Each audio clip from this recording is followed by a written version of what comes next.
मेरे प्यारे बच्चों, आज हम बात करने वाले हैं आपके क्लास 10 सामाजिक विज्ञान के महत्वपूर्ण चैप्टर के बारे में, जिसका नाम है जात, धर्म और लैंगिक मसले। आज हम भाग 2 के बारे में बात करेंगे। जानते हैं धर्म, साम्प्रदायिक और राजनीति धर्म क्या होता है? धर्म, आपको पता होगा धर्म विभिन्न प्रकार के होते हैं।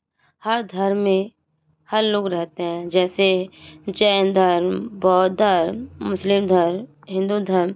जैन धर्म के प्रवर्तक महावीर स्वामी थे।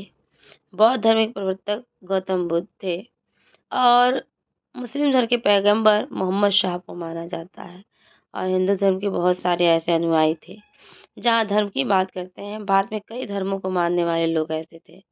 धर्म में समुदाय के सदस्य के रूप में लोग क्या करते थे? राजनीति ने अपनी आवश्यकताओं को, रुचियों और मांगों को व्यक्त करने में सक्षम होना चाहिए था। यानी क्या कहा जाता था? धर्म व्यक्ति और समाज का ही अभिन्न अंग माना जाता था। जहाँ विश्व भर में धार्मिक विभिन्नताओं बड़ा व्यापक रूप ले चुका था। जहाँ पर धार्मिक अंतरों का विभाजन लैंगिक विभाजन जैसा सार्वभौमिक नहीं था, क्योंकि इसमें भेदभाव नहीं किया जाता था।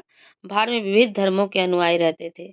उत्तरी आयरलैंड का उदाहरण स्पष्ट कर देता था, जहाँ लोगों को एक धर्म में ही आस्था रखना, परंतु अलग-अलग पूजा पद्धति अपनाना ही गंभीरता में भेदभाव उत्पन्न कर सकता था।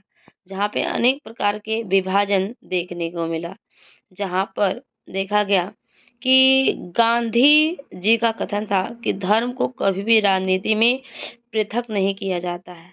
जहाँ धर्म उनका हिंदू या इस्लाम ना होकर नैतिक मूल्यों में था। नैतिक मूल्यों का समारोह धर्मों में पाया जाता था, जहाँ राजनीति धर्म द्वारा स्थानीय मूल्यों को निर्दिष्ट किया जाता था। अब हम बात करते हैं पारिवारिक कानून, क्योंकि हर परिवार में एक कानून ना रहे तो परिवार चलेगा नहीं, नियम ना रहे तो परिवार नहीं चलेगा। ये वे कानून हैं जो परिवार से संबंधित मुद्दे जैसे विवाह, तलाक, विरासत और गोद लेने आदि नियंत्रित करने थे। और हमारे देश में विभिन्न धर्मों के लोग विभिन्न पारिवारिक कानून होते थे, जहाँ सबके कानून अलग-अलग होते थे। अब बात करते हैं सांप्रदायिक क्या होता है। सांप्रदायिक धर्म यदि राष्ट्र का आधार बन जाए तो समस्याएं जन्म ले लेती है। सांप्रदायिक राजनीति धर्म उपयोग को संदर्भित करती है। जब एक धर्म समूह की मांगों को दूसरे धर्मों के विरुद्ध तैयार किया जाता है, जब ये धार्मिक समूह के दूसरे प्रभुत्व स्थापित करने की राजशक्ति का उपयोग किया जाता है, तो ऐसा जरूर होता है। जहाँ पे देखा गया कि जिसमें उस धर्म के मामले होने दूसरे धर्म के मानने वाले विरुद्ध मूर्छा खोल ही देते हैं। जब एक धर्म को विचारों को दूसरे धर्म से श्रेष्ठ माना जाता है और या जाने लगता है, तो कोई एक धार्मिक समूह अपनी मांगों को दूसरी समूह के विरुद्ध खड़ा करने लगता है, और चाहे राज्य का अपनी सत्ता का प्रयोग किसी धर्म के पक्ष में करते हो या इसका किसी धर्म में हो, विस्फोट बन ही जाता है। राजनीति को इस प्रकार को जोड़ने का कार्य ही क्या कहलाती है? सांप्रदायिकता कहलाती है। अब हम कई पॉइंटों में हम बात करते हैं, क्या ऐसा है? जब एक धर्म की मान्यताएं दूसरे धर्म की मांगों से मनसाय श्रेष्ठ दिखाई देती हैं, तभी क्या होता है? ये धर्म सांप्रदायिक होता है।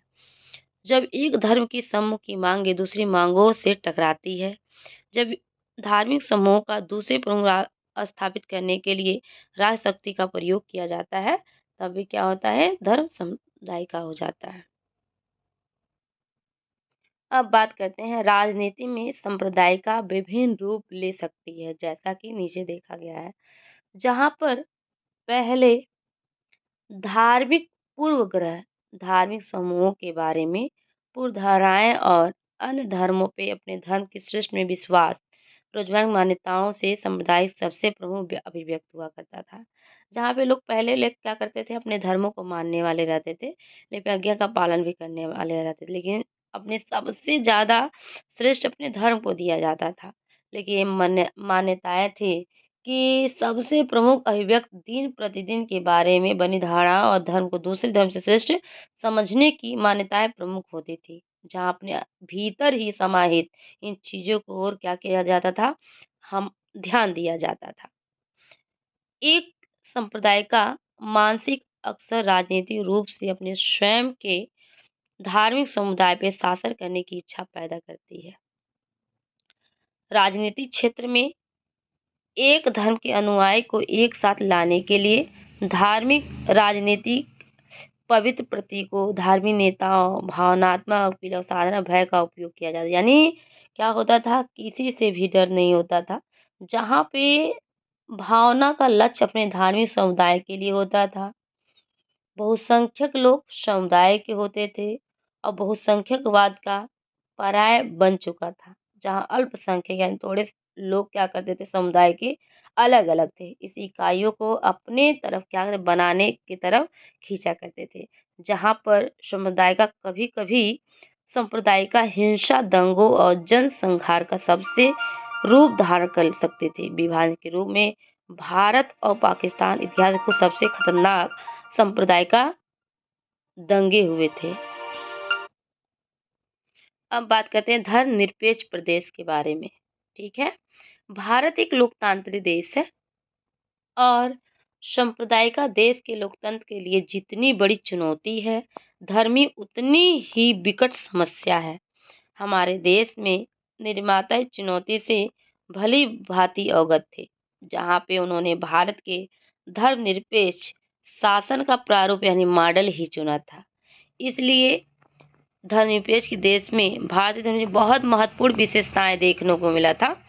जहाँ पे बात करते हैं, पहला जो था, भारतीय राज्य का कोई अधिकाधिक धर्म नहीं है, जहाँ पर व्यक्ति और समूहों को संविधान के तहत किसी भी धर्म की घोषणा, अभ्यास और प्रचार करने या किसी धर्म का पालन न करने की स्वतंत्रता थी। जहाँ पे बात करते हैं धर्म के आधार पर भेदभाव सभी धर्मों पर क्या क्या था, निषिद्ध था। जहाँ पे संविधान सरकार को धार्मिक समानता निश्चित करने के लिए धार्मिक मामलों हस्तक्षेप करने का होता था। अब बात करते हैं जात और राजनीतिक। जात और राजनीति एक दूसरे के पूरक कहे जाते थे, जहाँ राजनीतिक का अप्रत्यक्ष आधार जात होता था। जहाँ पे राजनीति में जब जात का तड़का लग गया जाता था, वहाँ पे भेदीकरण बन जाता था।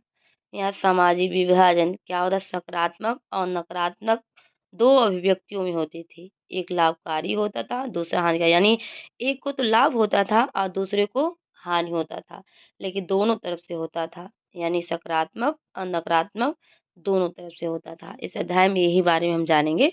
जहाँ पे जात लोगों को उनके रोजगार के लिए होता था, आधार समूहों में वर्गीकृत था, यानी बांटा गया था। करने की एक प्रणाली है जहाँ जात खतरनाक है क्योंकि यह वंशानुगत होता था। इस धार्मिक समर्थन में यह लोग को स्त्री समूह विभाजित करती थी।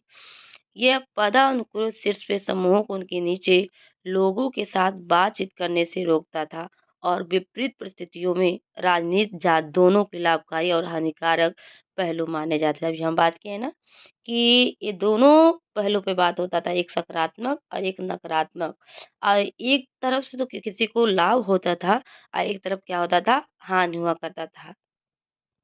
अब बात करते हैं जातिगत असमानताएं क्या थी।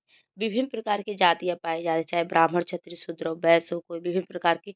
और सारे में क्या होता था, पहले भेदभाव किया जाता था। अधिकांश देश में पेशा आमतौर पीढ़ी दर पीढ़ी नीचे चला जाता था, जहाँ ये जात व्यवस्था में तार्किक निष्कर्ष ले जाता था, जहाँ पे लिंग, धर्म और आधारित विभाजन विश्व भर में देखने को मिलता था।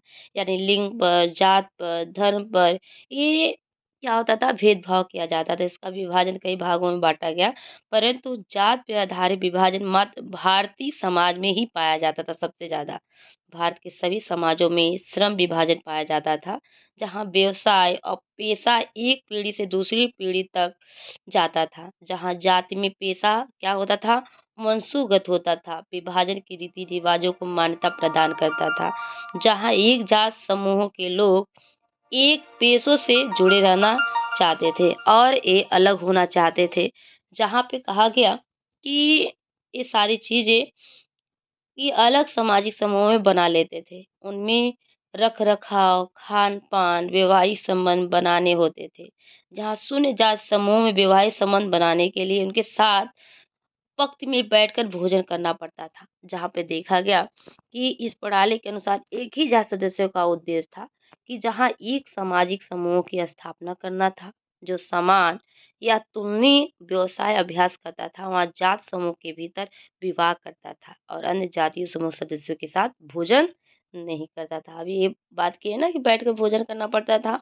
अब इसी में था कि वर्ण व्यवस्था का, जहाँ वर्ण व्यवस्था की यानी जातियों की जो व्यवस्था थी उसका शाब्दिक अर्थ था रंग।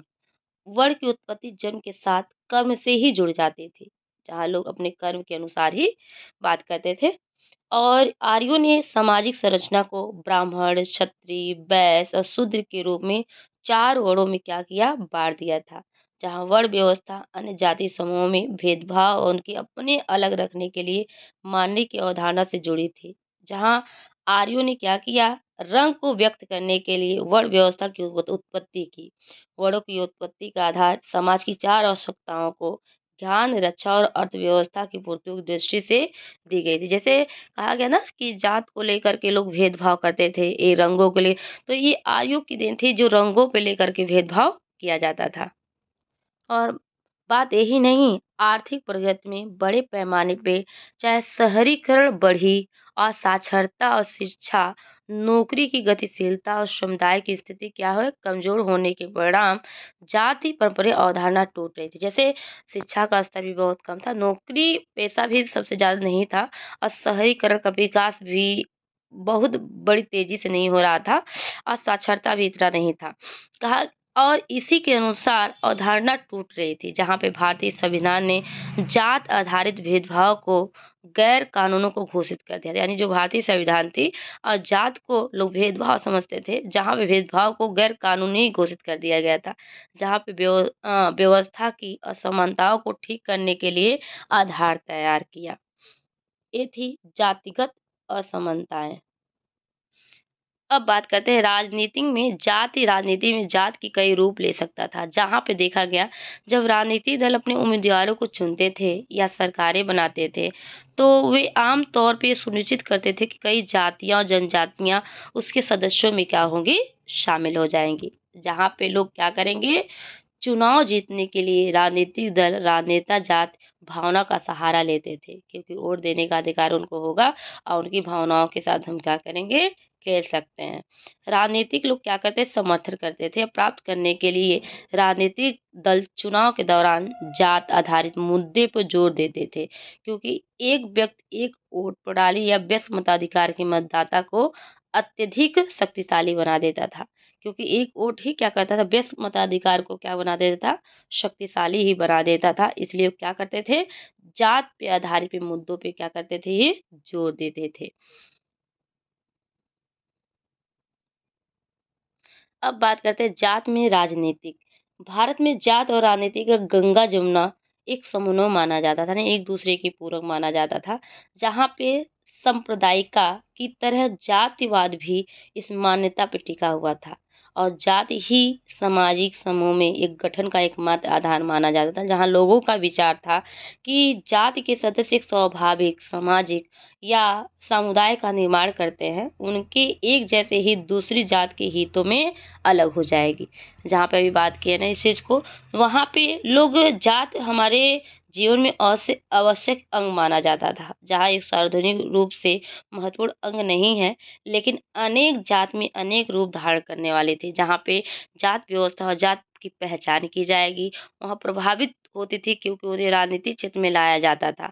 और उन्हें वापस करने के लिए यहाँ कुछ उदाहरण भी दिए जाते थे, जहाँ कहा गया कि प्रत्येक जाति समूह पड़ोसी जातियां या उपजातियों को समाहित करके आकार में बढ़ाने की आकांक्षा रखते हैं। जहाँ पे विभिन्न जात समूह बनाते हैं, फिर भी वो अन्य जातियां या समुदाय के साथ संचार और बातचीत में संलग्न होते हैं। यानी कहा गया चुनाव लड़ने वाले राजनीतिक दल जो होंगे, चुनाव के लिए उन्हीं प्रत्याशियों को एक क्षेत्र विशेष उतारेंगे, जहाँ उनकी जात के लोगों को वोट बैंक होता है, जहाँ वोट देने का अधिकार उनको नए पाल लगाने की विश्वास दिलाता है। यानी कहने का तात्पर्य है, जहाँ सरकार का गठन करते हैं, समय पे चारों दल, जातियाँ और कबीलों को पूरा प्रतिनिधित्व देने का प्रयास करेंगे, वहाँ जाति समीकरण का ठीक-ठाक बने रहने के लिए सार्वभौमिक तरह से ये क्या करेंगे, देखेंगे।